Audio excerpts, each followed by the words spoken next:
20 minutos.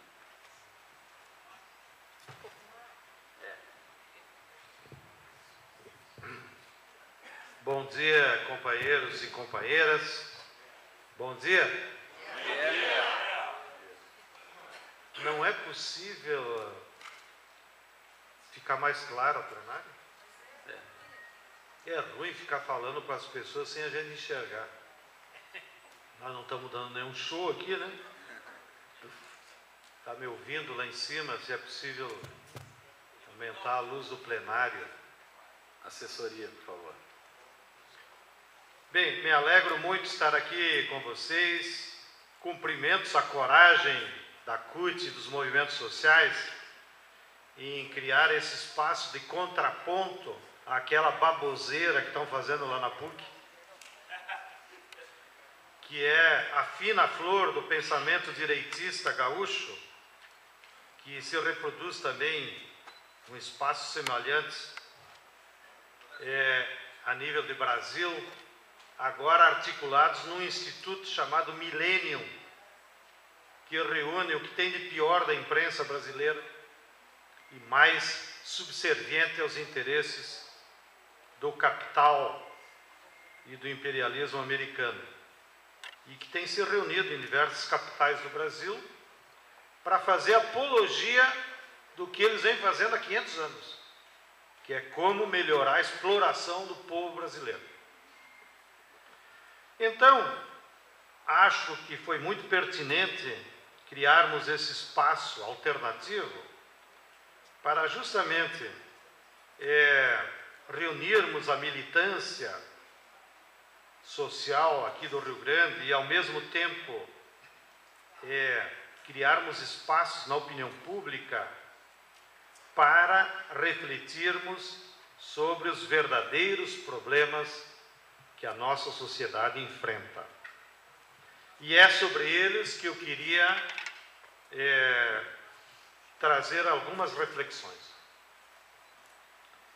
Todos os governantes de todas as matizes ideológicas reconhecem a realidade brasileira como sendo uma sociedade rica, porém injusta, no dizer do próprio príncipe dos sociólogos, o Fernando Henrique.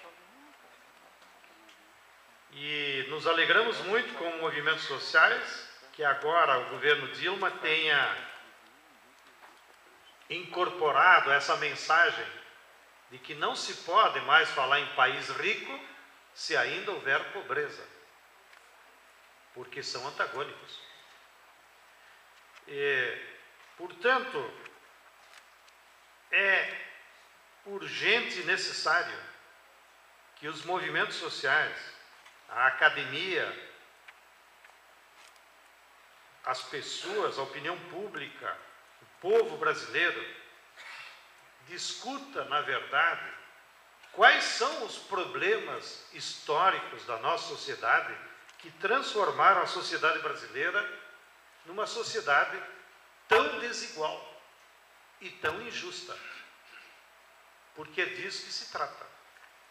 Então eu quero aproveitar nesses 20 minutos elencar o que, na nossa opinião, como movimentos sociais, nas nossas reflexões e debates, temos identificado como os principais problemas da classe trabalhadora, do povo brasileiro e, na essência, de toda a sociedade brasileira que, de alguma maneira, é determinada por esses problemas. E vou fazê-lo de uma maneira muito telegráfica, embora depois, no debate, possamos se aprofundar num ou no outro aspecto de maneira mais detalhada. Primeiro problema que a sociedade brasileira tem é a concentração da riqueza, que é muito maior do que a concentração da renda. A renda é aquele valor a mais que cada ano se produz. Mas aqui nós temos uma sociedade que, ao longo dos 500 anos, ela se estruturou em que os donos da riqueza material existente na sociedade foi se concentrando cada vez mais. Segundo o estudo que o Márcio Postman fez e que resultou numa coleção Atlas Social do Brasil, que eu recomendo a todos comprarem, 1% das famílias brasileiras, ou seja, 5 mil famílias, são donas de 48% do PIB nacional. 20 mil pessoas apenas são donas de todos os títulos da dívida pública interna brasileira, que é mais do que 1 trilhão. E sobre essa dívida pública interna, o governo recolhe de todos nós 280 bilhões de reais e repassa para 20 mil.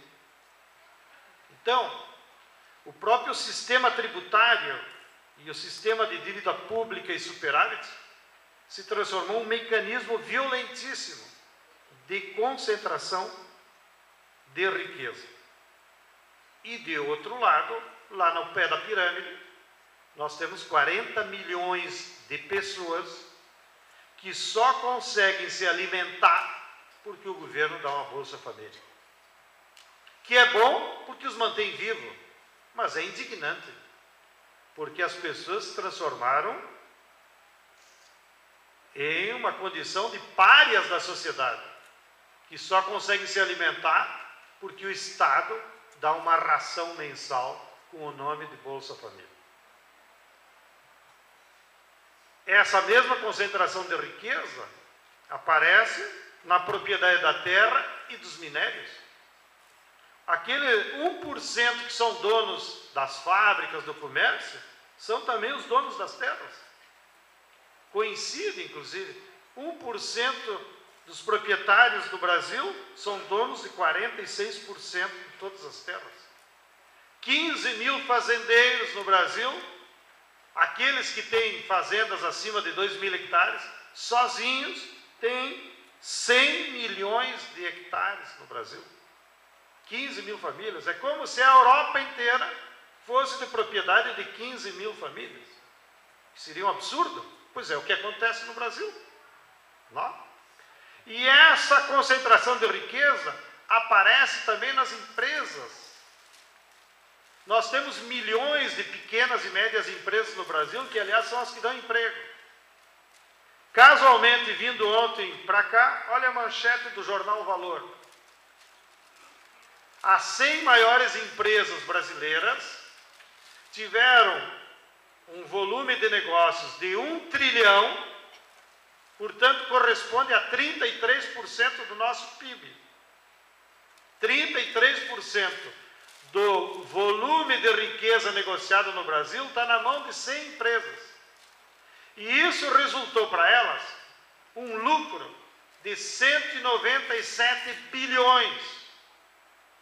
Desse lucro de 197 bilhões, 40 bilhões elas pagaram de impostos, 21 bilhões pagaram de juros para os bancos e ainda assim distribuíram para elas 129 bilhões de reais aos seus acionistas. 100 empresas. O orçamento do Estado do Rio Grande do Sul é 29 bilhões, aprovado pela Assembleia, de reais. Equivale exatamente ao lucro líquido da Vale durante o ano passado. Ou seja, uma só empresa no Brasil controla mais riqueza do que todo o Estado do Rio Grande do Sul. Para vocês terem uma dimensão da concentração. Se vocês quisessem, na política, seria mais importante para o povo brasileiro eleger o presidente da Vale do que o governador do Rio Grande do Sul. Tem mais poder. Por isso que deu toda essa briga depois que saiu o Aniero. Agora, o que é agravante? Que esses 29 bilhões do lucro da Vale não é distribuído entre brasileiros. 60% dele é distribuído na Bolsa de Nova York, quando o Fernando Henrique privatizou a empresa e 60% das ações foram compradas por acionistas estrangeiros. Portanto, a maior parte dessa riqueza não é apropriada nem sequer por capitalistas brasileiros, mas é apropriada por estrangeiros. Segundo problema grave que nós temos, o Brasil passou 400 anos de um capitalismo comercial combinado com a escravidão. Já foi uma aberração que marca a sociedade brasileira até hoje. Depois nós entramos tardiamente no capitalismo industrial com a chamada Revolução de 30, 150 anos depois da Revolução Industrial Europeia.